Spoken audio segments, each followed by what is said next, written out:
Selamat sore, kita jumpa lagi. Saya pengacara Guntur Laremba, aktivis penggiat hukum pejuang kebenaran, menyampaikan dari mimbar Mahkamah Kebenaran. Hari ini saya hadir agak sore ya, karena kenapa? Kami banyak kesibukan. Jadi sekali lagi kami dalam saat-saat ini sedang disibukkan atau sosial media kita sedang diramaikan dengan kedatangan Bapak yang dilulukan oleh sebagian masyarakat. Saya adalah penggiat kebenaran, penggiat hukum pejuang kebenaran. Dalam hal ini saya ingin sedikit nimbrung. Pertama-tama sebagai putra bangsa ya yang cinta damai, saya sangat mengharapkan supaya aparatur negara kita itu bersikap tegas, bertindak tegas.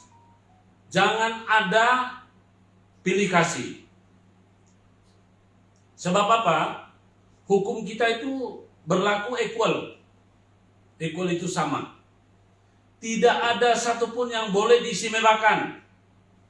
Saya adalah orang yang mencintai kedamaian. Nenek moyang saya, leluhur saya adalah putra asli bangsa, suku asli bangsa. Ini bukan rasis. Saya mendukung program pemerintah untuk menciptakan kedamaian dengan menurunkan yang namanya aparat penegak hukum. Penegak hukum mohon jangan hanya tegas kepada sebagian orang atau kelompok kecil masyarakat, sementara kelompok besar itu dibiarkan untuk melakukan seenaknya. Ini adalah negara Indonesia yang plural, berbagai macam suku bangsa ada di sini. Ya, nenek moyang kita dulu berjuang mempertahankan negara ini, memperjuangkan supaya negara Indonesia merdeka. Setelah merdeka banyak orang datang, banyak pendatang. Saya perlu pesankan, kalau mereka saja pendatang boleh berbicara lantang, bagaimana dengan kami sebagai suku asli pribumi? Saya perlu tekankan kepada saudara-saudaraku yang pendatang. Anda datang ke sini kami sambut dengan baik. Tetapi kalau datang menjadi provokator, menebar ujaran kebencian, ya sebaiknya Anda pulang kampung saja di kampung Anda. Saya ini pejuang kebenaran. Tidak membenci siapapun dari suku manapun. Tetapi kalau ada satu kelompok golongan yang mengklaim dirinya sebagai keturunan Nabi, Nabi itu banyak. Nabi Adam, ya, Nabi Ibrahim, rata-rata Nabi itu harus berperilaku sebagai orang yang soleh, bukan orang yang preman, mencaci maki. Jadi dalam kesempatan ini, kepada mereka yang menamakan diri sebagai ahli agama itu bicaranya sejuk. Apalagi tidak pernah melecehkan wanita.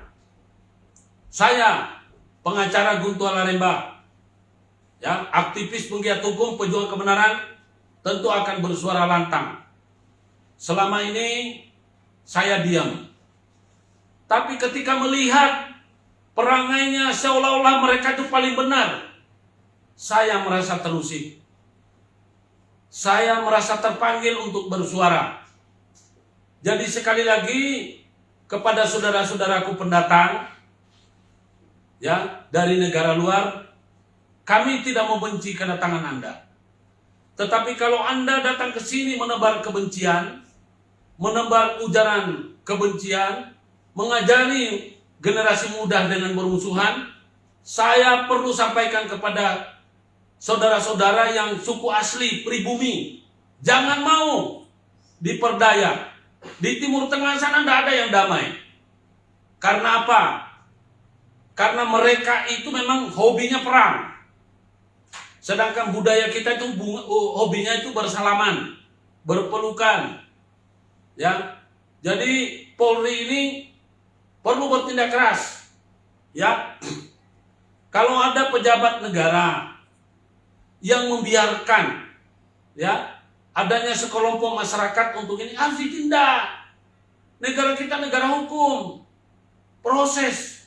Jangan karena dia punya jabatan gubernur, bupati, wali kota, camat, kalau yang nggak benar, ya harus ditindak. Saatnya negara kita itu menegakkan hukum. Jangan hanya masyarakat kecil, ya, kelompok kecil yang dikejar-kejar persoalan hukum. Kalau anak kecil macam seperti Habib Bahar bisa melecehkan presiden, saya merasa tersinggung. Kamu siapa? Habib Bahar itu siapa? Pendatang, pulang sana di negaramu. Kemudian, ya, yang namanya itu yang baru datang dari Timur Tengah itu, kalau namanya keturunan Nabi, kenapa harus dideportasi? Mau laporkan saya hadapi. Saya tidak takut. Jadi sekali lagi, saya perlu kasih tahu, ya, saya Guntua Laremba, putra asli Pribumi Indonesia, cinta damai. Saya keberatan menyaksikan para habib-habib yang mengaku adalah tokoh agama, tapi bahasa mereka bahasa yang mengajak orang ribut.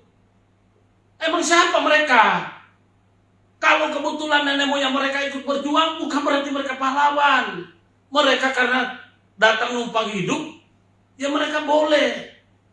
Karena mereka datang numpang hidup. Tapi bukan berarti mereka harus diagungkan. Ya, silakan nenek moyang mereka ikut jadi istilah membela negara ini. Karena mereka numpang hidup di Indonesia. Kalau enggak, mereka dianggap musuh. Jadi tolong, saya prihatin. Mereka itu melecehkan presiden sedikit-sedikit. Presiden mau di apa? Apalagi mulutnya kotor, kasar, ya, bicara lonte. Ibumu juga lonte, ya. Semua ibu kita perempuan. Jangan sampai kasar seperti itu. Katanya pemuka agama, kok mulutnya kotor, ya. Kalau berani silakan kita adu argumentasi. Saya tidak takut adu argumentasi, apalagi berproses hukum. Ya, kalau mau bicara preman, oke, 1-1, kita hadapan-hadapan. Saya keberatan, ya, memang saya adalah simbol perlawanan. Saya ini orang yang paling sering dikriminalisasi. Ya, tapi saya tidak pernah menghujat pemerintah. Saya tidak pernah menghujat Jokowi. Walaupun Jokowi bukanlah siapa-siapa saya. Dia adalah presiden saya perlu hormati. Kemudian minta rekonsiliasi. Siapa yang mau rekonsiliasi? Emangnya kamu siapa? Itu loh yang datang ke sana itu adalah orang-orang bayaran sebagian. Yang nggak menghormati hukum, ngapain kita hormati? Masa lalu lintas dibikin macet? Emangnya jalan leluhurmu? Ya, jalan tol dipakai naik motor, bangga. Saya keberatan. Sekali lagi sebagai putra asli bangsa Indonesia, saya asli pribumi. Melalui dari mimbar Mahkamah Kebenaran ini, saya ingin sampaikan kepada anda yang mengatasnamakan agama. Ya, jangan anda ajari kami untuk bermusuhan. Kalau anda senang bermusuhan sana di Irak itu, di Libya, di Lebanon, perang terus sana. Ya, di Afghanistan sana perang. Di Indonesia ini jangan dibuat kayak Afghanistan, mau perang terus. Ya, saya ini ingin juga berperang, tapi bukan berperang melawan orang-orang yang baik. Ini datang ke sini sombong, ya. Kalau ulama-ulama itu bicaranya santun. Kalau keturunan nabi-nabi itu santun. Tapi tolong dicatat ya. Yang jadi raja di sana bukan anaknya nabi, bukan cucunya nabi. Adalah keturunan dari panglima perang yang memenangkan peperangan. Di Indonesia ini saya mohon kepada kita negara republik, ya, yang berdaulat, menjunjung tinggi hukum. Jangan karena Anda punya banyak pengikut, lantas Anda tidak menghargai hukum. Kami tersinggung. Emang Anda siapa? Ya, kalau Anda merasa diri sebagai Habib, banyak Habib yang baik. Saya tidak mempersoalkan soal Habibnya. Saya mempersoalkan pribadi. Orang yang mengatakan Habib katanya turunan Nabi. Maaf Pak, saya juga turunan Nabi Adam. Ya, kita tidak boleh karena Anda keturunan Nabi, lantas emangnya Anda kalau masuk surga, Anda akan ajak saya. Turunan Nabi itu apakah pasti masuk surga? Kalau perilakunya, bahasanya, agama itu dicampurkan dengan politik, bagaimana? Lalu saya lihat ada tokoh politik dari Partai PAN mengatakan bahwa ceramah agama Habib Rizik dengan mengatakan lonte itu baik. Kalau itu benar, maka politikus itu goblok, tolol, dungu. Ya, tolong. Saya tidak perlu menyebut nama karena saya cuma lihat di situ tulisannya di medsos itu dari Partai Islam. Ya, kemudian ada partai politik yang mengatakan bahwa menyamakan kedudukan Habib Rizik itu lebih tinggi daripada apa? Wibawa Habib Rizik lebih tinggi daripada Bung Karno. Itu politikus apa? Penjilat itu namanya. Ya, katanya dari fraksi hukum. Saya dikriminalisasi gak pernah muncul. Namanya siapa? Fadlison. Fadlison itu fraksi hukum. Mana? Anda dibayar oleh negara menggunakan uang rakyat untuk membahas masalah hukum. Saya dikriminalisasi berkali-kali, Anda tidak pernah muncul. Padahal Anda anggota DPR RI. Ya, tugas Anda itu untuk mengontrol penyimpangan dari para penegak hukum. Tapi apa yang dilakukan Fadlison? Cuma nyinyir, melecehkan presiden, apa segala macam. So tahu.